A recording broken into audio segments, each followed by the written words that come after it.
أعوذ بالله من الشيطان الرجيم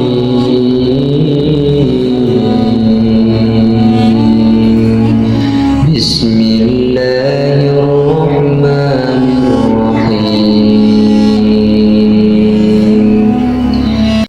Bismillahirrahmanirrahim. Assalamualaikum warahmatullahi wabarakatuh. Syukur Alhamdulillah kita bisa berjumpa lagi di channel ini. Shalawat dan salam selalu dan tetap tercurahkan kepada junjungan kita Nabi besar Muhammad Shallallahu Allahumma sholli ala sayyidi Na Muhammad walaili sayyidina Muhammad.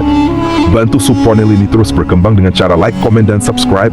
Harapan dan doa saya semoga saudaraku semuanya selalu diberikan kesehatan, dilapangkan rezekinya, diampuni dosa-dosanya, dan dipanjangkan umurnya. Amin ya robbal alamin. Sahabat beriman yang dirahmati Allah, setiap yang hidup pasti akan mengalami kematian. Salah satu tempat yang pasti akan menjadi tujuan terakhir saat manusia telah meninggal adalah kuburan. Di tempat tersebut manusia akan mulai mempertanggungjawabkan setiap amal perbuatannya selama hidup di dunia.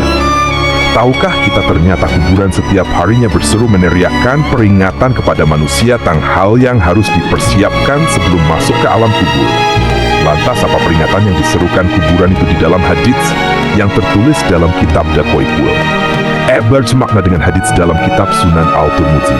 Disebutkan bahwa kuburan setiap harinya berseru meneriakkan 5 peringatan. Hai, saya ini adalah tempat sendirian. Oleh karena itu maka engkau carilah teman yang akan menemanimu nantinya, yaitu bacaan Al-Quran. Saya adalah tempat yang sangat gelap, maka terangilah saya dengan sholat malam. Saya ini adalah tempat yang dipenuhi oleh tanah dikelilingi oleh tanah, bawa halas tidurmu yakni amal syaleh. Saya ini adalah sarangnya ular-ular, maka bawalah acun ular-ular tersebut dari muka bumi, yaitu bacaan Bismillahirrohmanirrohim.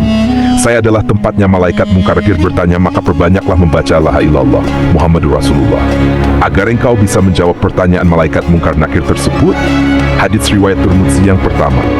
Carilah teman yang akan menemanimu di alam kubur. Di alam kubur adalah tempat yang sunyi dan sepi, tak ada seorang pun dari sanak saudara yang masih hidup yang mau menemani bagi orang-orang yang gemar membaca Al-Quran sewaktu hidupnya. Di dunia Al-Quran akan menemaninya di alam kubur sampai ia dimasukkan ke dalam surga. Di dalam suatu riwayat yang diceritakan oleh Al-Bazar dalam kitab Lali Masnunah menjelaskan bahwa jika seseorang meninggal dunia ketika orang-orang kain kafan dan melakukan segala persiapan untuk penguburannya, di rumah tiba-tiba datang seorang yang sangat tampan berdiri di kepala mayat. Ketika kain kafan mulai dipakaikan, ia berada di antara dada kain kafan.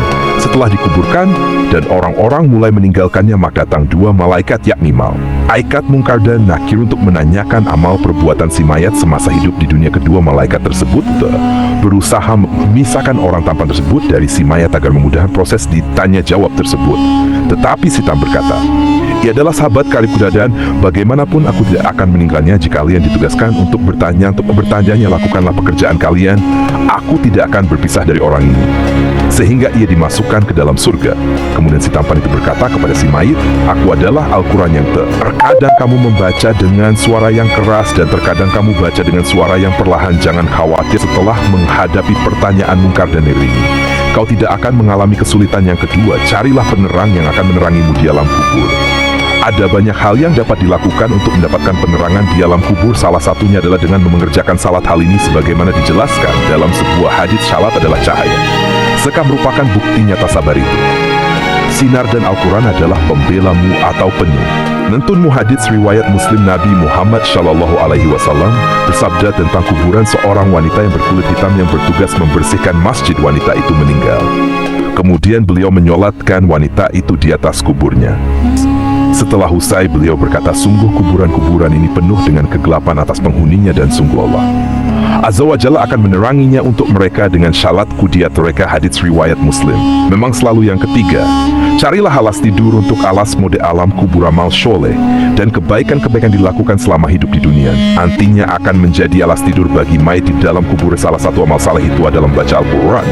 Selain akan menjadi teman di alam kubur, Al-Quran akan memberikan alas tidur bagi si mayit kelak di alam kubur. Hal ini sebagaimana disampaikan oleh Al-Bazar dalam kitab Lali Masnunah. Ia menjelaskan bahwa telah Al-Quran akan mengharkan tempat tidur dan permadani sutra yang penuh dengan kasturi dari malai lalih. Yang 4, bacalah racun dari bumi untuk membunuh ular di alam kubur. Bagi orang-orang yang beriman, racun untuk membunuh ular di alam kubur itu adalah bacaan Bismillahirrohmanirrohim. Dengan membaca ini berarti seorang telah menghambakan diri sepenuhnya kepada Allah. Ular penyiksa dalam kubur itu bernama ular kini. Pedihan siksaannya sebagaimana dijelaskan dalam sebuah hadits dari Abdullah bin Abi Mulaikah berkata, saya mendengar Aisyah radhiyallahu kata orang-orang kafir akan disiksa pedih di kuburnya dengan dicabik-cabik oleh ular ganas yang botalu. Ular tersebut memakan orang itu dari kepala hingga kakinya. Kemudian orang itu kembali ke bentuk sempurna. Setelah itu dimakan lagi, orang itu dari arah kaki sampai kepala. Lalu orang itu kembali ke bentuk sempurna, lalu ular itu memakan lagi orang tersebut dari arah kepala hingga sampai kakinya. Itu seterusnya hadits riwayat Ibnu Abi Syaibah. Yang kelima, perbanyak membaca kalimat tauhid. Dengan memperbanyak membaca kalimat tauhid, la ilaha illallah Muhammadur Rasulullah, meresapi dan memahami maknanya, hal tersebut dapat mempermudah mayat dalam menjawab pertanyaan malaikat di dalam kubur. Hal ini dikarenakan kalimat ini merupakan zikir yang paling utama. Barang siapa di akhir hayatnya mengucap kalimat tauhid ini, maka ia mendapatkan jaminan surga. Hal ini sebagaimana disebutkan dalam sebuah hadits dari Jabir bin Abdillah. Dia berkata, aku mendengar Rasulullah Shallallahu Alaihi Wasallam bersabda, zikir yang paling utama adalah la ilaha illallah dan doa yang paling utama adalah alhamdulillah. Hadits riwayat Tirmidzi. Di dalam riwayat lain yang dijelaskan, barang siapa yang akhir perkataannya sebelum meninggal dunia la ilaha illallah, maka dia akan masuk surga. Hadits riwayat Abu Daud. Sahabat beriman yang telah mati, Allah demikianlah 5 peringatan yang diteriakkan oleh kuburan kepada manusia setiap harinya.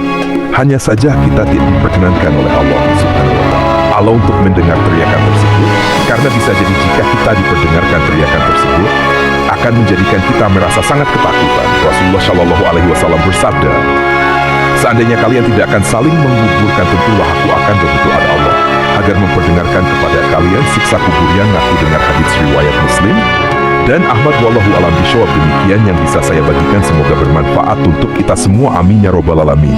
Wassalamualaikum warahmatullahi wabarakatuh.